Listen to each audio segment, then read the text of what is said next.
Hey everybody, Eddie J on crypto. Welcome back. Yeah, I took yesterday off. I was flying back home and I thought I was going to be able to get everything done, but yeah, that didn't happen.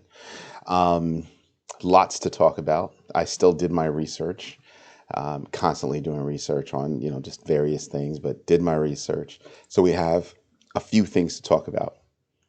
Gulf countries being a safe haven basically for Russian oligarchs. We've got the U.S. Justice Department creating a Kleptocapture task force to go after exchanges that are helping Russian oligarchs evade sanctions. So there's something. So they're not going after those states, but they are going after exchanges. So that's pretty interesting. We'll get into all that. We have the makers of Bored Ape Yacht Club and also Mutant Ape Yacht Club purchasing the intellectual property or IP of Meebits, of the maker of Meebits and CryptoPunks. Very interesting. We have India, who's got over 20 million crypto users, crypto traders, but the bulk of their growth in that country has come from people 35 and under. Also, unfortunately, they're experiencing serious brain drain. So there's something. The UK has decided that Bitcoin ATMs operating in the country operating illegally, and they're going after all of them and telling them, you operators, yeah, shut it down now. Block, yo, what? Okay, so you're going to create a hardware wallet that is going to use fingerprint scanning technology and doesn't have a screen. Yeah, that hasn't gone over well with anybody. And just one more piece of information about XRP. Well, the government, not the government, but the judge has said, yeah, no, we're not going to throw out the motions against you brought up against you by the SEC because there is a there. So we'll dig into all of that. All right, so let's get started. So Gulf countries. Here's an example. Russian oligarch has tons of money. He or she are able, most likely he, let's get it straight, are able to purchase real estate using their crypto or even just flip their crypto from crypto to fiat in Dubai and be able to, buy stuff. Wow. Talk about safe haven. So you're looking at the UAE quite differently now that you know that, yeah, they're allowing that to happen and probably really happy about it. Like, seriously, guys? So that's something to think about. On the heels of that, you have the United States Justice Department working with, countries around the world with regard to the sanctions, creating a kleptocapture task force. This task force is made up of, let's read off the list, um, export control enforcement experts, anti-money laundering experts, asset forfeiture, tax enforcement, and overseas evidence gathering. So they're being dead straight up serious about going after, this hidden money that's, in, in crypto. Not so hidden, right? Because it's all on the blockchain. It's all out there. So you can see money move. You can see all that money moving and all that good stuff. Excuse me. But they're going after it and they're going after it hard, real hard. So, I wonder how that's going to affect. I mean, they're going after exchanges that are helping oligarchs move their money. But I would assume that, sometimes it doesn't pass through an exchange. If I've got a hardware wallet and I can prove that there's X amount of money on it and I hand it to somebody and that somebody gives me cash, that's a transaction that's hard to capture, especially when you're realizing that you're not 100% necessarily 100% sure where that money came from. And so can you really hold it against the person that now is holding that money? And have obviously that person is most likely going to trade it in the fiat, and now all of that crypto is now going to wind up being dispersed. So that's really going to be interesting to see how that klepto capture, yes, they called it the klepto capture task force, how that task force actually maneuvers. It's also going to be run out of the Southern District of New York, a lead prosecutor out of there. So That's big because that's a really strong district for the Justice Department. So that's actually a huge move. That says that they're quite serious about it. So if they've got to track something down, I'm pretty sure that's going to happen. You have some news with regard to the makers of Bored Ape Yacht Club, which is Yuga Labs, cutting a deal with Lava Labs, Larva Labs, the creators of CryptoPunks and Meebits, selling their IP for those two holdings over to Bored Ape Yacht Club. That's a really interesting move on their part, because that means that not only they have the IP, but they have how things were done, so they can give that to their designers and create more NFTs. So that's going to be, as a fan, that's pretty sick. That you're going to have some of the most popular NFT creators and creations all under one roof. That to me is a really cool thing. Interesting move, right? But something else that happened as a part of that, Bored Ape Yacht Club, when you purchase one of their NFTs, it comes with commercial licensing, meaning you can make money off of that NFT however you think you can make money off of it, right? So now, with regard to Meebits and CryptoPunks, Larva Labs will also issue to all of the NFT holders those same commercial rights. So kudos, kind of cool. Looking at CNN Business, they had a report out recently that India is experiencing a huge growth spurt in cryptocurrency usage. That cryptocurrency usage is being spawned by, or mostly spawned by, people 35 and under, which is really cool in a country that basically acts like they hate crypto. So it's actually kind of a phenomenon, right? But another phenomenon that's happening at the same time is a huge brain drain. Developers, entrepreneurs, investors leaving the country to seek out other places that are positive with regard to cryptocurrencies. And that's a huge deal, because who are those people? Yep, mostly the same 35 and under and college kids. So you're going to chase away those talents.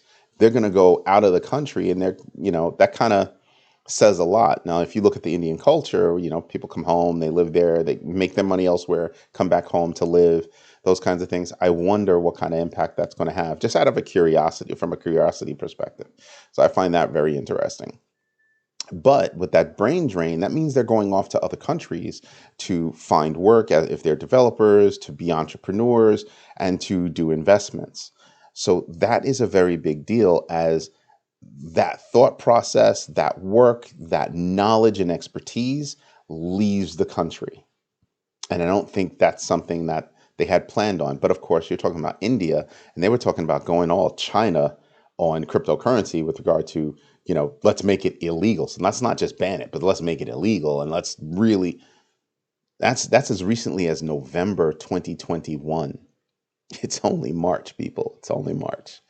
So as late as 5 months ago, they're thinking, yeah, let's make it. Let's not just ban it. Let's make it illegal, and let's really hammer people on it. See what I mean? So yeah, there's your brain drain. So that's something to pay attention to as you move forward. If you're in India or even outside of India, to see where that investment is coming from, where the talent is coming from, just all around. And you're talking about 20 million users that are using crypto in India. As per that CNN report, and you're sitting there and you just go, wow, that's a nice number. That's half the size of Ukraine. That's half the size. That's 2/3 the size of Poland, 38 million people. So again, more interesting stuff that's going on, and it's according to Sandeep Nailwall, it's chaotic in India when it comes to cryptocurrency. He's, like I said, he's the CEO and co-founder of Polygon, which is one of my favorite projects. And he's just like, yo, what you supposed to do with that? So yeah, I find that to be very interesting. The UK has found that the current operating ATMs in the UK are operating illegally. And the reason why is because they're not compliant with anti-money laundering regulation. None of them. So they're telling all their operators, you must shut it down right now. And the name of that group that's telling them is the Financial Conduct Authority. And that is the top dog in the financial space for regulation in the UK. That means that they're not necessarily against Bitcoin ATMs, but they must, be compliant with certain things. They're also talking about, well, they don't know your own customer implementation, or they have poor know your own customer implementation or know your customer KYC implementation for small transactions. So whatever a small transaction is in that space, imagine if you got 1,000 of those all in one shot. They don't care. Well, that affects anti-terror financing, anti-money laundering. So that has huge implications. So yeah, they're saying, yeah, shut that down. But that to me says, well, if you're going to be compliant, if you're going to build those things in, like in the US, they have to be AML and ATF compliant, anti-money laundering, anti-terror financing compliant. That's a big deal, because they're not really ATMs. What you're really doing is you're taking cash, you're putting it into a machine, and then that machine tallies up all the cash, flips it into whatever coin, and allows you to send it to whatever wallet. And obviously they collect the fee from that. But it's not really an ATM. It's kind of like an ATM, but not really. Call it a crypto TM or whatever. But seriously, when you look at how those machines work, that means what? A corner drug dealer could walk over to an ATM and dump in some money and have it transferred to their cold wallet or their mobile wallet without, any kind of ID or whatever. Now, mind you, yeah, you can get some fake ID. You can have that happen, but still, there are ways, for whatever rule that's in place, no matter how hard it may be, there are ways to get around certain rules. Still, in the UK, they're not abiding by any of them. For low transaction fees, nothing going on. Don't know your customer, no AML. So you sit there and you go, wow, guys, what were you thinking? So you've screwed your whole industry, because when you think about how much those machines cost, the software, all that stuff, the placement of them, all the logistics, that's a lot of money wasted if you didn't do things properly, which means that if you had some money and you went through the process of, let's say, getting, a US based ATM machine, make some probably minor adjustments to operate in the UK, you're following everything that needs to be followed, you're off to the races, and you could probably corner the market. So for anybody that has money, just cut me a little piece, just saying. Here's something funny. Two things that I find funny. Slightly funny on the second one. Block is coming out with their own hardware wallet. It's supposed to be tied to some browser-based software. So now I have to use that software to talk to the wallet, when I could have been talking to the wallet. Other manufacturers, you could talk to the wallet right there on the spot, whatever. That's not the big deal. The big deal is that they want to introduce crypto scanning. Fingerprint scanning. What? There have been cases in the United States. There was one in particular where the victim's finger was 3D mapped, printed, and used to get into the person's phone. Let that wash over you. A 3D printed finger was used to get into somebody's phone. I don't know. To me, that sounds like your little fingerprint scanner was thwarted. That also means that if I'm able, let's suppose you're drunk and passed out, and I was able to get enough information to scan your finger, it's immutable, right? Meaning it can't be changed. So if I get your hardware wallet and I have your finger, boop, I'm in. I'm in. That's, as a technologist, okay, that's bad. That's bad. I don't know what Jack Dorsey and his team are thinking, but I think that's a bad idea.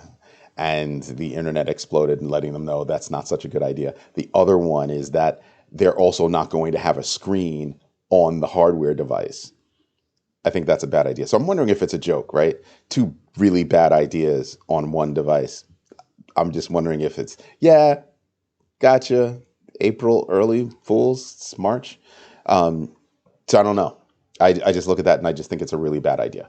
The second one that I'm thinking about is XRP. So they've had all of these wins and all of these wins in court with the justice, going against the SEC all the time. Boom, boom, boom, boom. Rapid succession. They were bold enough to come out and say, hey, we should drop these motions then, right? No. Apparently the judge thinks, hey, there could be a there. Not saying that there is, but there could be a there. The SEC is just doing a really crappy job at, bringing a case. So we're going to let them have the opportunity to bring a case, good or bad, because there could be a there, and there might not be. But it's going to move forward in that case, and which means I think now that it's going to be a protracted kind of engagement. Still, they're moving forward and doing things. They created a $250 million crypto fund or NFT fund. They got already 4,000, people, artists, musicians, etc., involved in that fund, creating NFTs, on Ripple. Don't know if I want to do that. A couple of things about Ripple I don't like. One of them is, I think it's a strong network, strong project, whatever. But I don't like the idea that whatever wallet I'm using, I have to hold 20 Ripple in it. Now it sounds like a low number, but I have to hold a certain amount of Ripple in it. Seriously? Nah, I don't like that idea. Because then that means it's hard for you to actually, if you wanted to go zero on Ripple, that's really difficult to go zero. See what I mean? Because you have to hold that minimum 20. So imagine if it was to shoot up to, let's say, $100 each, and you're holding 20 Ripple. Well, that means you're holding $2,000 that you can never touch. Really? What are you supposed to do with that? They're at least letting you stake it, something. You got to give me something for my $2,000 that I can't touch, I can't play with. And mind you, if I have one that's on a hot wallet, another one that's on a cold wallet, I've got to hold 20 each. So now we're talking like $4,000 if it was to hit that number. It's nowhere near that number, but just using it as an example. So just an idea. So those are the things that I find crazy. So this is a part of the research that I've done. As usual, I tell everybody, and I tell my kids, I'm going to tell you, do your own research. I can tell you a lot of stuff. I can share a lot of stuff with you. But go research it yourself. Go look into it yourself. Go get your own perspective on things. Anyway, you know what? Let's get to the money. Let's go see what's happening on the markets, right? Because I think that would be mad cool. All right. Let's close that. I was doing a little bit more. This is the latest and greatest. We're at 21 over 100 for the Fear and Greed Index. Not a good number, but again, I think we're poised, coming down this low, I think we're poised for a nice little pop when things settle down a little bit. And I don't mean a little pop. I think it's going to be a big pop. And so does Steve Wozniak. He's one of the founders of Apple. That's kind of a big deal. So crazy. So again, you see where this was dark over here, but we were even lower. You're talking about, we got as low as 13 around here, and now we're at 21.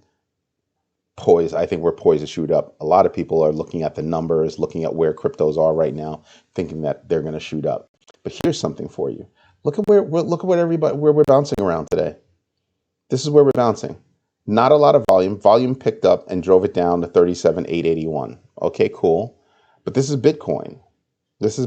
Still bouncing within a certain range, kind of staying there. Right now, this is a sale price. I'd be getting in right here. It just makes sense, right? Across the board, you're just looking at red all over the place. Again, it's sale season. It really is sale season. And I think we're going to be in sale season for as long as Russia's in Ukraine. And that's going to be a big deal. It's going to remain sale season unless the world reacts in a certain way. But until there's some kind of settlement to all of that, inflation, all of this, and we're talking on a global scale, you're going to see everything bounce around in this space. So again, I think it's going to be sale season. I'm hoping that I have big hopes that everything will be settled by, later this year, which means later this year, I think we'll see a pop. So I'll be buying in every so often, DCAing or dollar cost averaging to get in, do what I want to do what I have to do, right? Setting an amount, setting a time frame, doing that kind of thing, keeping some money on the side to see if something can move. That's what I'm looking at. You know what we didn't do? We didn't look at winners and losers. Clearly, losers are beating winners because you can see losers over here, winners over here, and getting crushed on that. Let's just see who's on the loser side. Is there anything interesting? Not really, not really, not really, not really. Stacks, that's interesting. Down 8%. Okay. Would I get in on stacks? Probably. Jewel down, DeFi Kingdoms, yeah, down 7%. Anything above 5% on movement, I'm interested. So long as it's something that I'm, a platform or project that I'm interested in. Jewel is one of them, which is DeFi Kingdoms. Cadena is another one, or Cadena is another one, but it's only moved 6%. But still, everything is down right now. So that to me signals buying season, really buying season. So, I mean, get in now and it jumps 10, 15%. Take your profit. Where else are you going to make 10, 15%? And these are jumps that are happening on a daily basis these days. So why not buy low, sell high every now and then? Buy low, sell high, right? If you're holding a certain amount, right, holding on for dear life, if you're holding a certain amount and you have another amount that you can play with, use another wallet, buy low, sell high, buy low, sell high. Even if you just skim, you leave some money in there and you just skim some profits. It's not profit unless you take it. It's not a loss unless you realize it. All right. This is Eddie J on crypto. Do me a favor. Don't forget to hit the like button, subscribe, and definitely hit the notification bell so you know whenever I drop a new video. Hope you have a great one. Bye-bye.